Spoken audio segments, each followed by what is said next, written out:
Alrighty, so here I am back again doing another pool walk audio. It's been a while actually. It's been about 3 weeks since my last, maybe not that long, but 2 or 3 weeks since my last pool chat. Yeah, a lot of things have happened. I guess for some reason, got really fixated on my comic book again, which is interesting. The animation that I'm working on is still coming along great.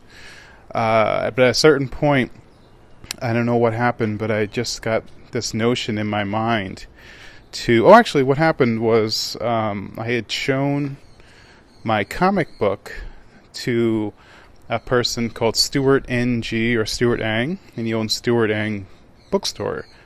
Stuart Ang bookstore, and I really admire his opinion. And I had shown in the pages, some of the pages that I had completed, and he just like flipped out, thought this was great, and said, that I have a really good chance of getting it published. So it kind of got me all fired up to take it to the next step. And the one thing he did, which was interesting, is he recommended a book, someone who can create the book for me, a book printer, I guess you call it. So I took the book to the book printer, and he was very specific about the shape of the book I should do economically and get it done. And just meeting with him and getting the specific prices on the book really kind of made things a bit more clear. A lot more clear, actually. So I just started getting really fixated, like, okay, let me just get this done, let me get this printed, I can afford it, let me just get it off my plate. I kept using the analogy, ripping the Band-Aid off, because I've been wanting to do a book now for, 20 years. So at the same time, I met up with my friend Daoud, who's shooting a documentary on me. He's been doing this for about, I don't know how long, 8 months now. And we just had a conversation about art and things like that. And one of the topics that we brought up was, of course, the same topic as always. How do you stick to doing your own thing, keeping yourself motivated? But then something came up which was interesting, is what happens when it's not fun anymore? What happens when you're working on that dream project and you get to a certain stage where it's very uncomfortable? You're totally kind of pushing towards to the edge of your comfort zone, and it starts to become uncomfortable. It's not fun anymore. What do you do? Well, for myself, what I've done in the past is whenever I got to that kind of really uncomfortable stage, I would just switch to a new fun assignment. When I was at Disney, I was at visual development, but as soon as things went into production, I would just switch on to the next film. So it's kind of like my MO. But what happens after a while is the problem is that you don't finish anything. You just keep jumping on to the next fun aspect, which is usually pre-production. And then when it comes time to really dig into production, things start to become difficult. Going to a printer, deciding on a book, deciding on the pages, putting, quite a bit of money down, ordering thousands of books. So once we started talking about that, I realized that there's this interesting stage that we go through when creating our own projects, and that's the uncomfortable stage. And what I was kind of thinking about, is if you're excited about a project, you're really, really excited about it, you need to remember that excitement when the excitement goes away. You have to remember that, the initial impulse was incredibly exciting, and now for some reason I'm not excited about it, but you have to kind of trust that original instinct and push through those tough times. So having that conversation with Daoud and verbalizing all of that really kind of stuck with me. And so when I went back to the book and I was faced with these very uncomfortable things, like for instance, I thought, well, it would be good to have endorsements from people in the business, people that are well known. And I thought, wouldn't that be awesome? But then I had to write a letter to ask people if they'd be interested in writing an endorsement. I was very uncomfortable writing the letter because it had to be right. It couldn't be wrong. It had to be right. And that was really stressful. And then sending it out to people that I had known for years, I admire. And what happens if I am asking them for a favor and they feel they kind of turns them off, and I lose that connection, and it's very kind of stressful. Taking time out of their busy schedule, so anyway, I did it anyway. I wrote the letter, put together a little sample book in Facebook, and sent it out just to the first person as kind of like a testing ground. And as soon as I did that, I started thinking, I should change this, and this, and I actually was tossing and turning at night, and I changed the format of the letter, updated the sample material. So the second person got the updated version, which is, I think, much, much, much better. And I think the third person got a better version. So I started to improve as I went. So I couldn't think about the whole picture. It was impossible. So I had to kind of make mistakes as I went. So anyway, the amazing thing that happened is I was able to get endorsements by a lot of the really, really top people in the business. It was like when I got their letters talking about my work, talking about the book, I was like crying in almost every letter. It was like crying 3 times a day. It was so emotional, and I'm so appreciative to have these people that are like my heroes writing these nice things in the books. That was a massive wall to climb over, and what was on the other side of the wall was better than I could have imagined. So that was great. So then I started thinking about the format of the book and getting it together, and it became this kind of obsession. And I really, again, pushing myself further than I felt comfortable. I gave myself a deadline to finish the book, which was like maybe 4 or 5 days after I met up with the book publisher. And once I got into that zone, I had to forget about, everything else for a little while. There was no food, no sleeping, no going to the bathroom, nothing. It was just focusing on these pages. It's 108 pages. And that was my goal, to get 108 pages done by whatever it was, Sunday of a few weeks ago, 2 weeks ago. And that was it.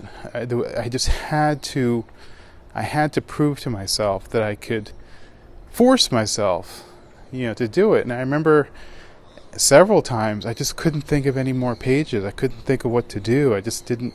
How am I going to fill this book? I only had I don't know what it was at that time, 70 pages. So, new ideas started to come in out of desperation. And those new ideas ended up being the best part of the book, ironically. So, anyway, we got through that. The book was completed up to my deadline of what I wanted to do. And then from that point on, I just continued to refine, continued to add color to the book. Now the whole book is in full color, which I just totally didn't think was going to happen. And because I'm still waiting for these endorsements to come through, I can't take the book to the publisher, which is actually a good thing because it's given me time to tweak, add a few more things to it. And then I thought to myself, well, the comic book doesn't have any dialogue. There's no word bubbles. It's all visual, which I wanted to be very universal, and that it could be shown or sold in other countries.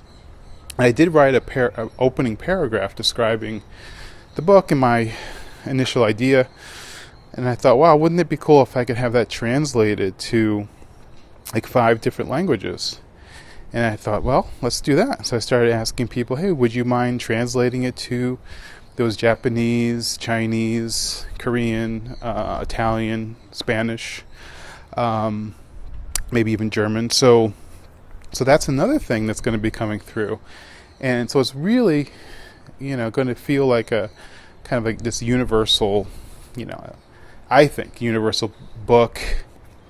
And I started thinking about the book binding and everything. And it's still nerve-wracking, but I feel incredibly excited about pushing forward and getting this thing out of my hair, off my desk. Once it's off my desk, it's off to the publisher. They said it takes about 6 weeks. They send all the information to Korea, have it made, have it shipped back.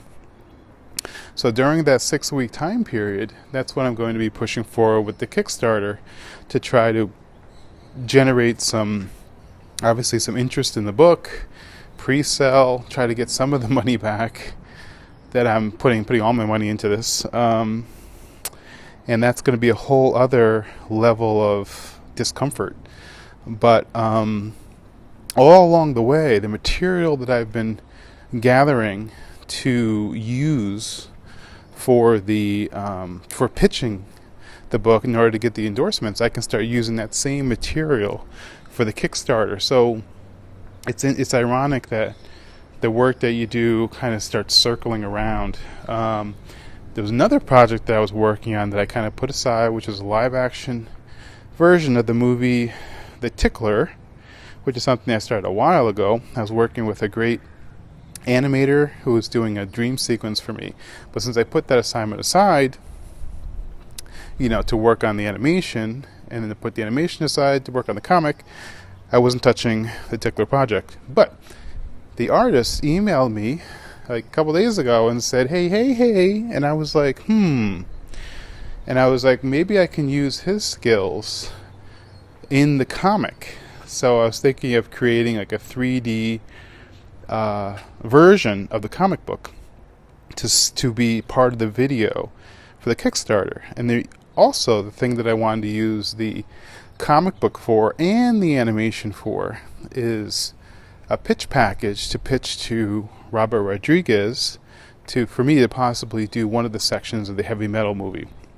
So all of these things are kind of interconnected in an interesting way. So the motion comic is going to be kind of like not necessarily a proving ground, but kind of like the beginnings of, well, how the heck would this thing look in the 3D world animated in some simple way.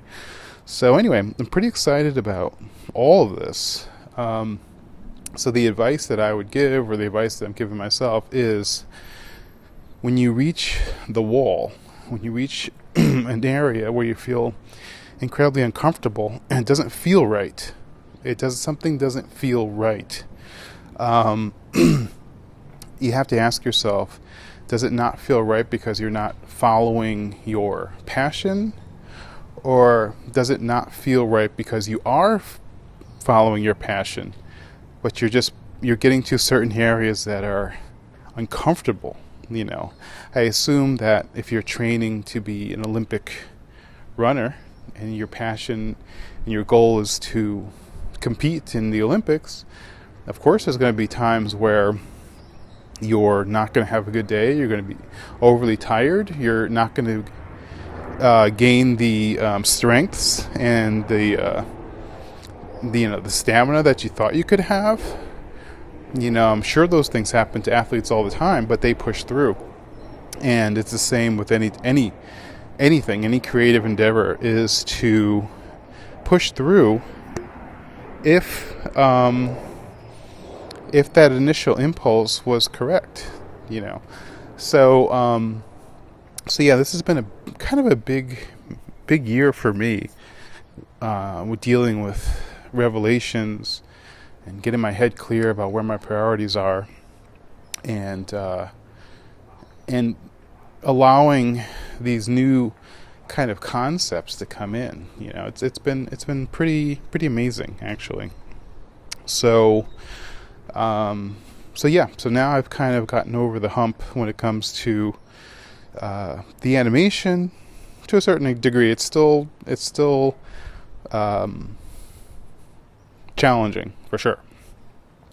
Got over the hump with the book, so now I feel like it's almost, I feel like I'm on the top of the hill, and it's starting to pick up momentum and kind of just roll down the hill now on its own, which feels great. Now I just have to kind of just let it go. I can't really predict when I will have all the material, because now it's in the hands of like 8 people who are going to be submitting. I have 5 people that do 5 different languages, so I'm kind of waiting for those 5 people. I can't push them. So I'm waiting for that, and then I'm waiting for, I think, 4 more endorsements from some incredible people that I should wait. I should wait for them to give me those endorsements, because it's gonna be incredibly helpful for the book. So if I need to wait an extra week, I think it's going to benefit me years down the line to kind of wait that extra week. So yeah. So even just getting a ISBN number and a barcode and everything just felt uncomfortable to me. So anyway, So I'm at the kind of like the waiting stage right now. Right now, I'm working on the motion graphic material that I can give to the animator tomorrow, so that he can start creating this 3D comic book.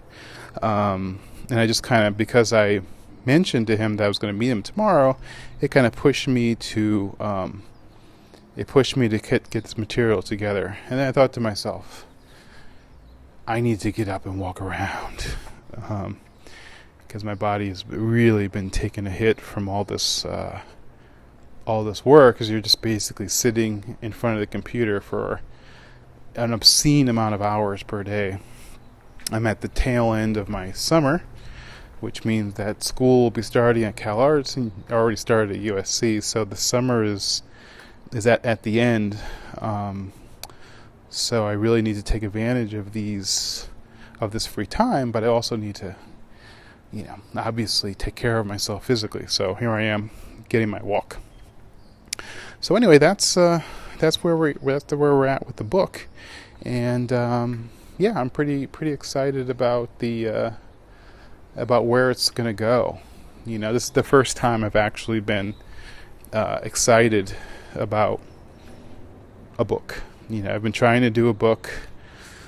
Oh my God. I was trying to do a comic book since I started drawing. So I must have been 8, maybe, when I started my first comic. I did like maybe 5 or 6, 7 panels, and just looked at it and I was like, this is a piece of garbage, Put it away, and then tried it again many years later. I must have been freshman year or sophomore year of college. There was a comic book that we had called The Static Fish, and they had, and I was just kind of like, I felt like a visitor because I wasn't really involved in the comic, but I submitted a couple of comic book panels, or pages I should say, and they published the stuff in the book. And I remember looking at it and just thinking, this stuff is garbage again. I really admired some of the people, some of the higher people that were in the book. They were like almost like comic book experts in my opinion. I was just kind of, I don't know what the heck I was doing. So seeing my work in print was incredibly depressing, and looking at it and say, this is trash. And then that was that. And then I went on, I started becoming fixated with creating my own art book, which I got a lot of criticism from, the main criticism people had, even though some people were like, yeah, man, I really want this book, you should get it published. But probably 50% of the people advised that I should do something that's more consistent. Because in the original book, I had my flat concept work, and then sculpture in the middle of the book, and then ZBrush in the end. So it was like 3 different books, 3 different points of view, 3 different styles, and it really fragmented the book. And that was the main criticism, but I was stuck to my guns, like, no, that's what I want. I want to have this 3-act structure like a movie, and I want it to be like that, and that's that. But I think deep down, I just felt that it wasn't, I don't know, I just felt like I could do better. I could make more improvements. So I continued to not put it into print, and I continued to tweak around with it. And there was certain problems that I had, again, that I wouldn't push through. I just kind of was like standing on the sidelines, just letting this thing collect dust. That book has been sitting around for like 6-7 years now. It's incredible. It's just pitiful. And someone had told me, so if you don't push forward and print this now, you're never going to do it. And she was right. I never did. But now I think that I feel a little bit more, what's the word?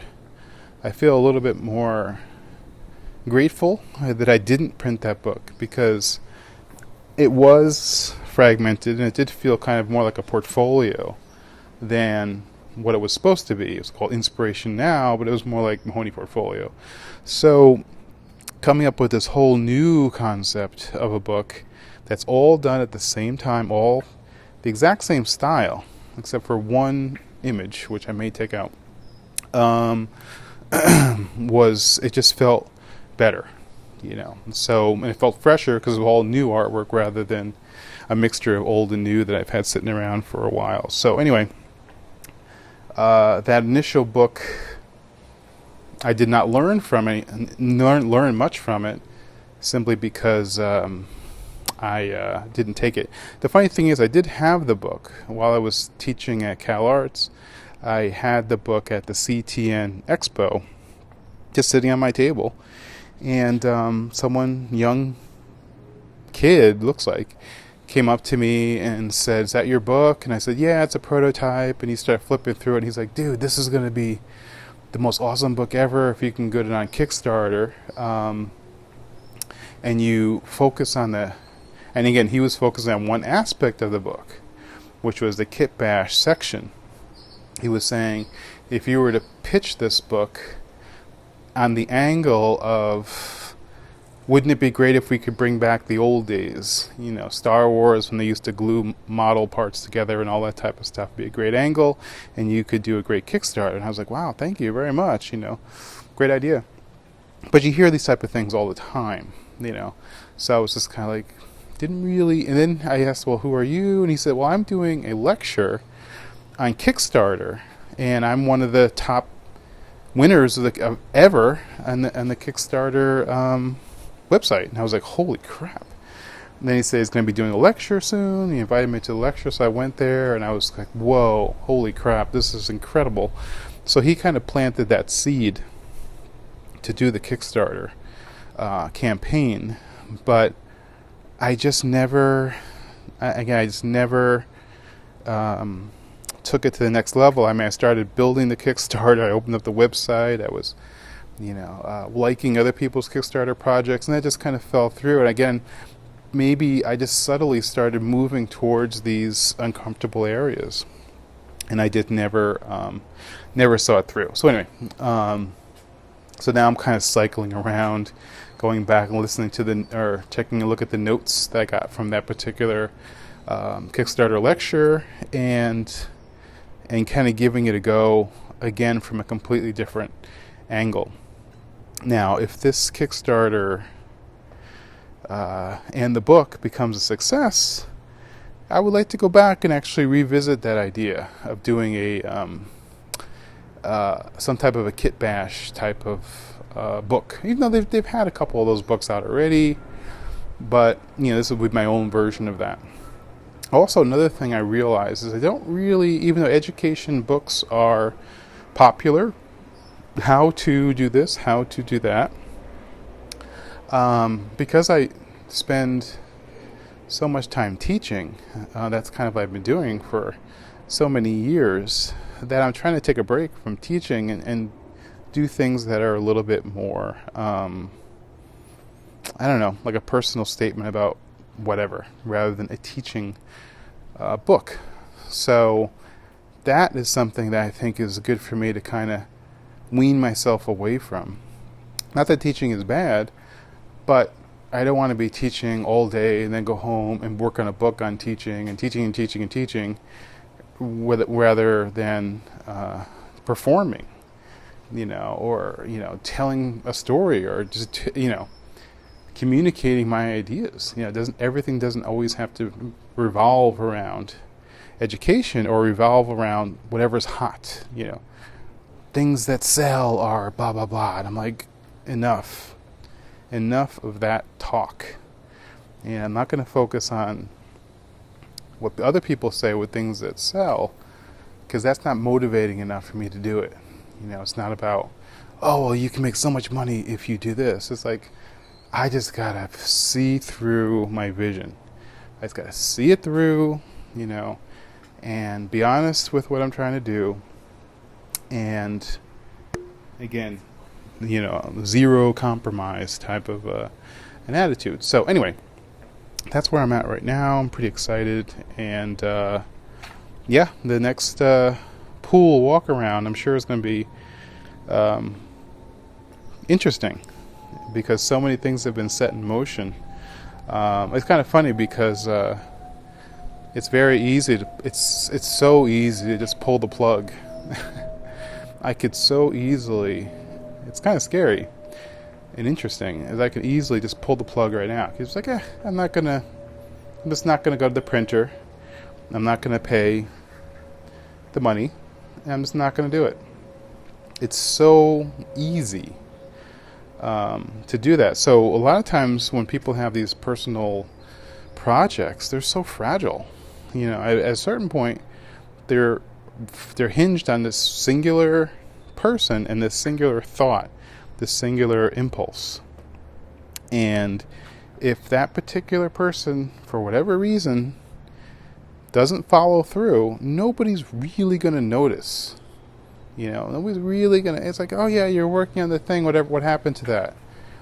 Oh, I had to put that aside, I got busy. Oh, all right. It's like, nobody's really going to be like, the world isn't going to be like, oh my God, what happened to that book? It was going to come out and then it didn't, news flash. It's just going to silently seep into the cracks. And I think that there's a lot of projects out there. A lot of people have ideas, for these awesome projects. And for whatever reason, there's 5 gazillion reasons why you can be derailed. And that's really sad, because a lot of these projects are probably pretty darn creative and people really need to see them. So that would be my advice, is if you have your project, which I'm sure you do, keep going with it. Don't give up. Don't put it aside. Don't stop working on it. And especially when you start getting to those tough times, try to find it in yourself. Find the courage, find the determination. Think of it as an endurance test and push through. And then there's some amazing, wonderful things that can be around the corner when you push through with these ideas. Okay? So anyway, that's it. And we will have another pool walk around very soon. Okay? Cool.